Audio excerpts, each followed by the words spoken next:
Ricardo Rapallo, oficial de Seguridad Alimentaria y Nutricional de la Oficina Regional para América Latina y el Caribe de la Organización de las Naciones Unidas para la Alimentación y la Agricultura, FAO, la famosa FAO, de la que todos en algún momento hemos escuchado hablar.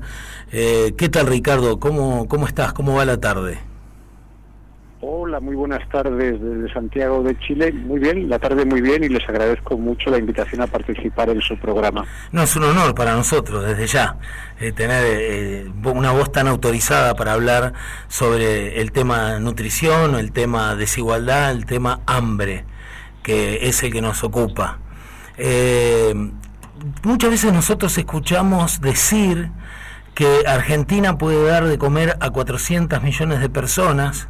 Producimos alimentos en Argentina para 400 millones de personas, y a pesar de eso no podemos, respetar los derechos que tienen muchos argentinos a la alimentación.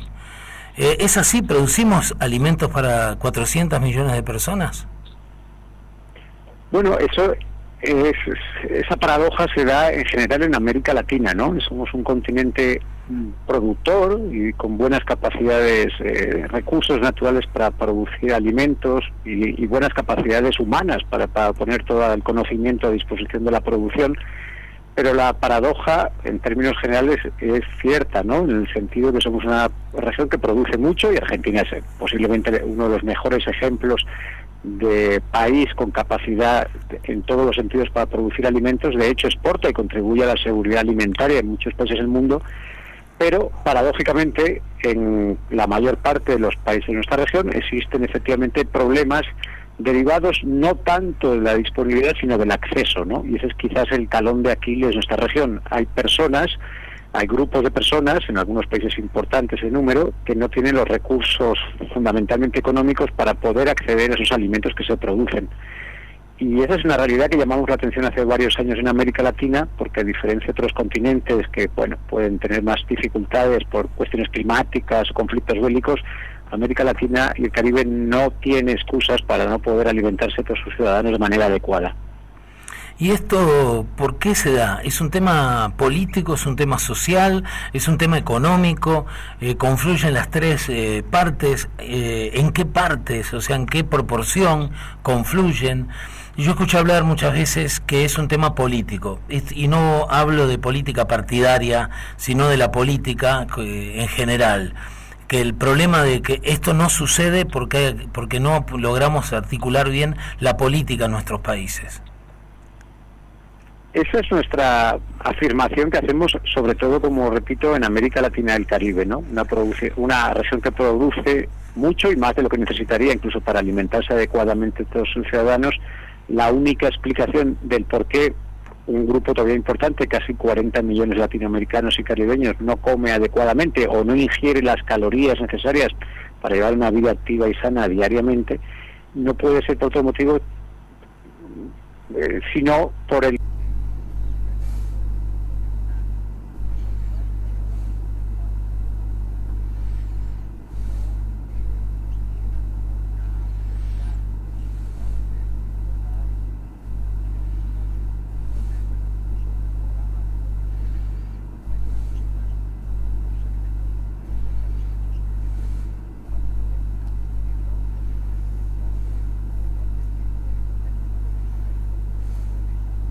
Uh-huh.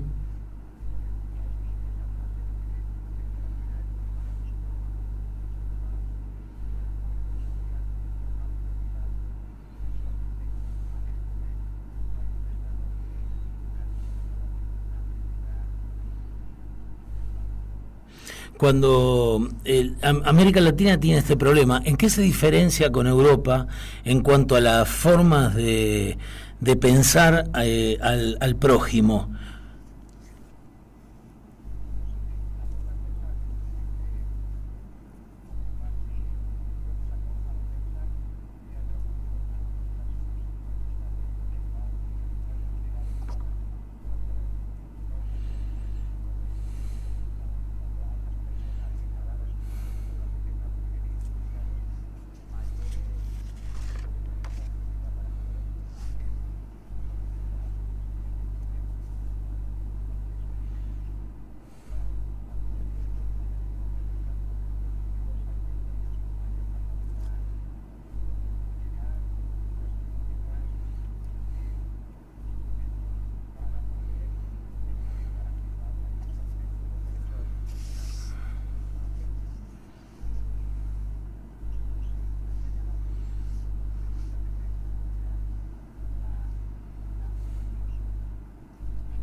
Claro, la debilidad institucional se traduce después en carencias en la población.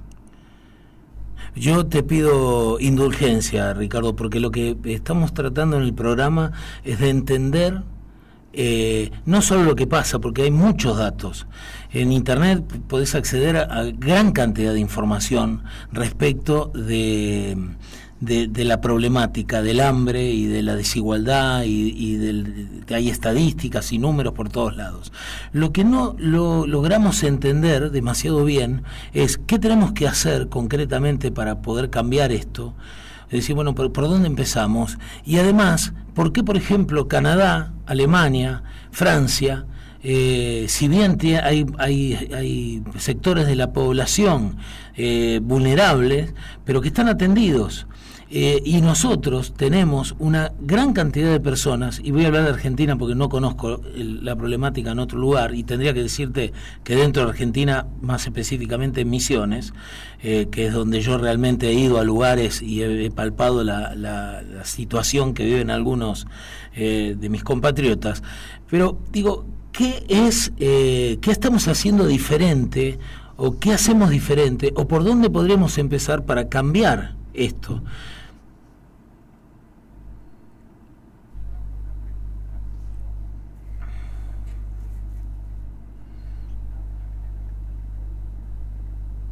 Que podríamos empezar o seguir avanzando o acelerar los progresos. Trato de tomar referentes de América Latina y el Caribe para que no se nos queden tan ajenos, ¿no? Bien. En América Latina, y afortunadamente, lo cierto, excepto con algunos, los últimos años hemos visto un retroceso en el avance contra el hambre. Hubo países, y hay países, y Argentina en cierta manera también progresó adecuadamente, que redujeron fuertemente el hambre y la inseguridad alimentaria. Hubo, en primer lugar, como citaba, un compromiso político, en el sentido de un acuerdo nacional entre diferentes actores para posicionar entre las prioridades. Sabemos que los países siempre tienen recursos escasos, pero en algunos países se mantuvo políticas que fueron más allá de un gobierno, 2, 3 gobiernos, sino incluso de una generación, para efectivamente enfrentar el problema. Y se dotaron de una institucionalidad, de un marco legal que trataba de garantizar la sostenibilidad y los recursos necesarios para desarrollar estas políticas ambiciosas. Estamos hablando de esfuerzos que no se ven en 5 ni en 6 años, se ven a lo mejor en 10, 20, 30 años. Entonces, en la medida que hubo programas intensos, lógicamente, de protección social para asistir a las personas que pasaban hambre en algún momento, cobertura de salud básica a una escala suficiente, agua, saneamiento, educación, muy importante todo el trabajo en educación, sobre todo en la infancia y en las madres y en los padres que son encargados de alimentar a los niños en esos primeros 2 años de vida, son críticos para el desarrollo correcto de las personas. Y luego políticas muy importantes de producción, pero ojalá de producción inclusiva, en el sentido de esquemas de producción que también lleguen a los pequeños y medianos productores, que son paradójicamente los que producen alimentos, pero también los que sufren mucha inseguridad alimentaria. Entonces, bajo ese esquema amplio de políticas, con un mercado de trabajo en condiciones dignas, salarios mínimos y un marco institucional y legal adecuado, sostenido del tiempo, con inversiones, se ha visto en países vecinos de América del Sur que el hambre ha disminuido, la desnutrición crónica y otras manifestaciones. Hay desafíos importantes en todos los países de esos territorios, podríamos decir, con menos capacidad de acceso del Estado, que todavía los niveles de inseguridad alimentaria son muy altos y normalmente quedan ocultos en las cifras macro a nivel nacional. Es ahí donde quizás la mirada más importante que deberíamos darnos de aquí a la próxima generación, pues se nos está quedando gente atrás y rara vez aparece de una manera explícita en las estadísticas y por tanto en la agenda pública. Dice que estamos viviendo la 4ª revolución industrial, la revolución de de las computadoras, de la inteligencia artificial. Mucha mano de obra que hoy de clase media, digamos, ¿no? Mucha mano de obra va a quedar desafectada de puestos laborales, porque se van a necesitar puestos laborales que tengan alta capacitación, que se haya capacitado mucho el personal, y gran parte de las personas que hoy hacen trabajos repetitivos quedarían sin trabajo, digamos, ¿no? Y marginadas. Habría una nueva un nuevo grupo de personas que perderían su trabajo y no accederían a sus derechos básicos, a sus necesidades básicas, cubrir sus necesidades básicas. ¿La FAO tiene algún estudio, contempla esto, lo tiene visto o está en otras cosas o hace otras cosas? No, efectivamente yo creo que usted apunta muy bien a uno de esos, como llaman a veces, drivers o motores de cambio, ¿no?, que están presentes ya y que están llegando de una manera acelerada. De hecho, nosotros tenemos un pequeño análisis donde decíamos como 3 variables que ya están acá y que van a condicionar el sistema alimentario y la forma de alimentarnos en el futuro y las implicaciones para el medio rural, para el campo. En primer lugar, todo el tema ambiental y climático, eso está en la agenda, y las formas de producir tienen que cambiar o de facto son insostenibles. El segundo tema es el tema los patrones alimentarios. Si usted analiza, y hay algunas publicaciones de FAO que dicen cómo ha cambiado la forma que nos alimentamos en los últimos 30 años, verá que el patrón alimentario ha cambiado significativamente y los productos que se demandan en las ciudades, porque el 80% de los ciudadanos de esta región ya somos urbanos o semiurbanos, ha cambiado. Y el tercer driver es el que usted dice, ¿no?, la innovación tecnológica, que en algunos casos puede ser ventajosa, pero estamos viendo también que pueden tener efectos indirectos o directos sobre la vida y el bienestar de muchas personas. Por ejemplo, en el campo, y podríamos hablar específicamente de las mujeres, de las asalariadas, los que trabajan en el campo, en las industrias, en la transformación, va a tener un impacto inmenso, ¿no? Hemos visto también de alimentarnos de las ferias y de los mercados de nuestras localidades, hemos cambiado a alimentarnos grandes superficies de supermercados, y ahora en las ciudades nos alimentamos o accedemos a alimento a través de estos proveedores con bicicletas, con drones en el futuro. Todo eso está cambiando a una velocidad inimaginable, y los impactos en el empleo y en la calidad del empleo efectivamente es una amenaza que hay que manejar, pero hay 2 posiciones: sí, o ponernos resistentes a ese cambio, o tratar de aprovechar esa inercia y reconducirla hacia unos impactos más positivos en términos de bienestar social o desarrollo humano, ¿no? Eso es un poco la preocupación que todos tenemos. Claro, digamos que la experiencia en la historia de la humanidad es que oponerse a ese tipo de cambios es fútil. O sea, realmente no sirve. Lo que hay que buscar es encauzarlos y estar atentos, porque es como usted dice, se está acelerando. ¿En cuánto tiempo cree que estos cambios van a empezar a afectar directamente a la clase media, que es la que realiza trabajos repetitivos, trabajos que no requieren un pensamiento crítico y que digamos son los que van a perder empleo? Es el nuevo sector que va a tener, que se va a ver afectado por este cambio tecnológico. ¿En cuánto tiempo cree, Ricardo? Claro, aventurarme en términos de tiempo me da un poco de rubor, porque efectivamente estamos constatando ya que esos cambios vienen.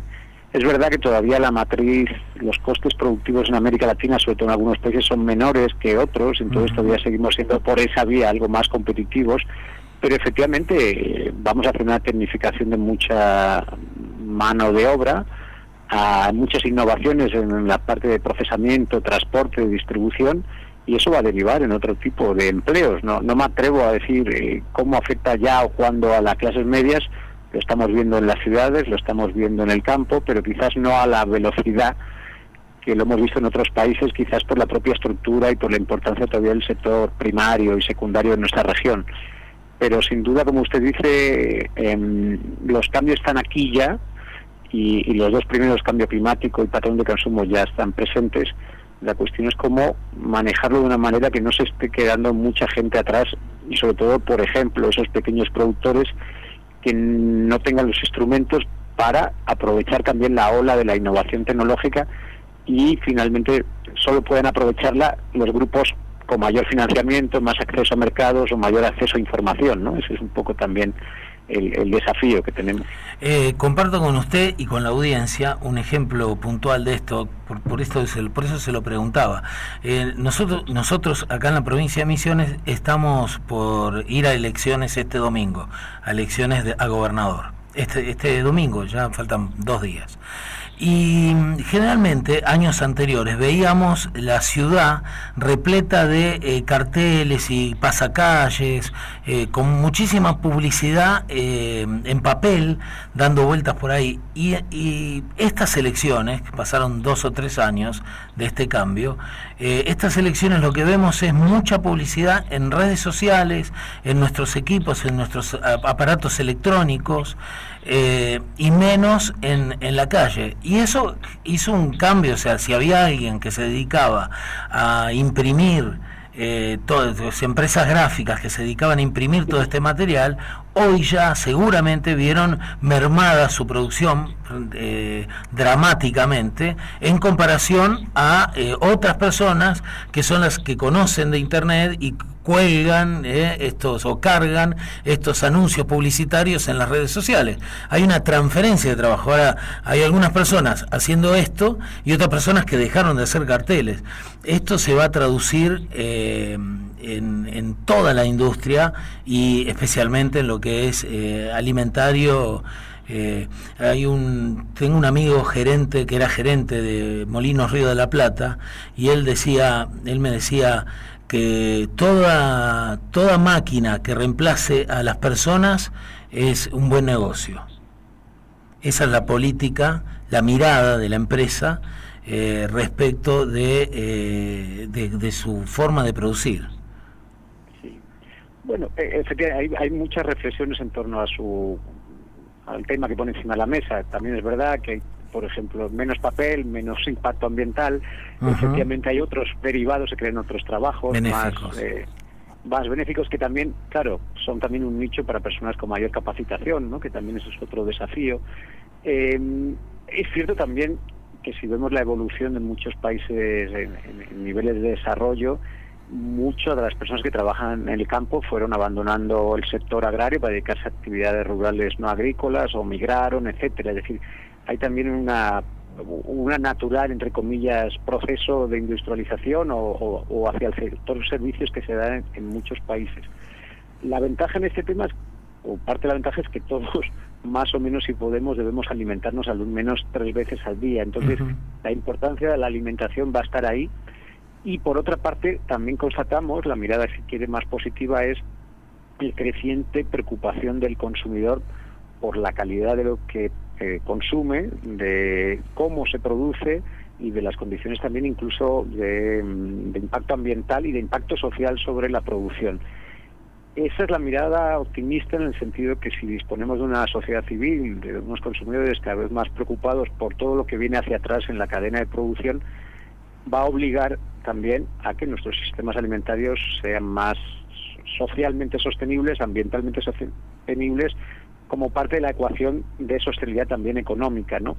Entonces yo creo que parte de enfrentar estos retos que ya están presentes es disponer de una sociedad civil que, teniendo como ustedes elecciones en 2 días, uh-huh, posicionen en su agenda, y por tanto se derivará en la agenda de los políticos, la importancia de producir y de cómo producir, y sobre todo qué tipo de alimentación quieren acceder y de dónde tiene que provenir esa alimentación, no necesariamente solo del mercado internacional, sino también la producción local, de los productos locales, claro, culturalmente más sensibles y donde ustedes se identifican más como consumidores, ¿no? Para ir cerrando la entrevista, Ricardo, le quiero comentar, por ejemplo, y para que usted me dé su opinión, el consumo cuidado lo apoya una ONG que se llama Sueño para Misiones, y lleva adelante una campaña, esta ONG, que se llama Me gusta el mate sin trabajo infantil. ¿Conoce el mate argentino? Conozco el mate. Bien, perfecto.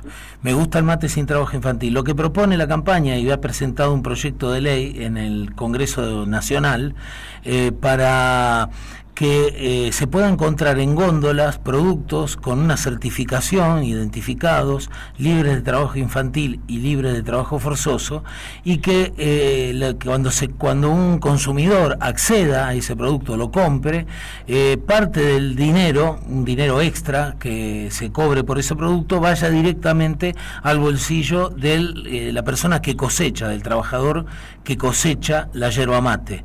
Entonces el cosechero ve aumentado su salario, duplicado su salario, que es la idea. El consumidor ejerce su poder al momento de elegir, esto de que comprar es votar, comprar es ejercer el derecho a voto, y de esa manera empodera al consumidor para generar una transformación, para darle poder, que es que generalmente el consumidor el que más apartado está de la mirada con poder de transformación, ¿no? O sea, elegir también implica transformar.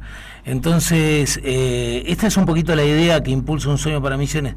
¿Cómo ve esto usted? ¿Lo ve positivo, negativo? No conocía la experiencia en concreto y me alegro haberla conocido, y voy a intentar investigarlo por las redes precisamente un poco más de detalle.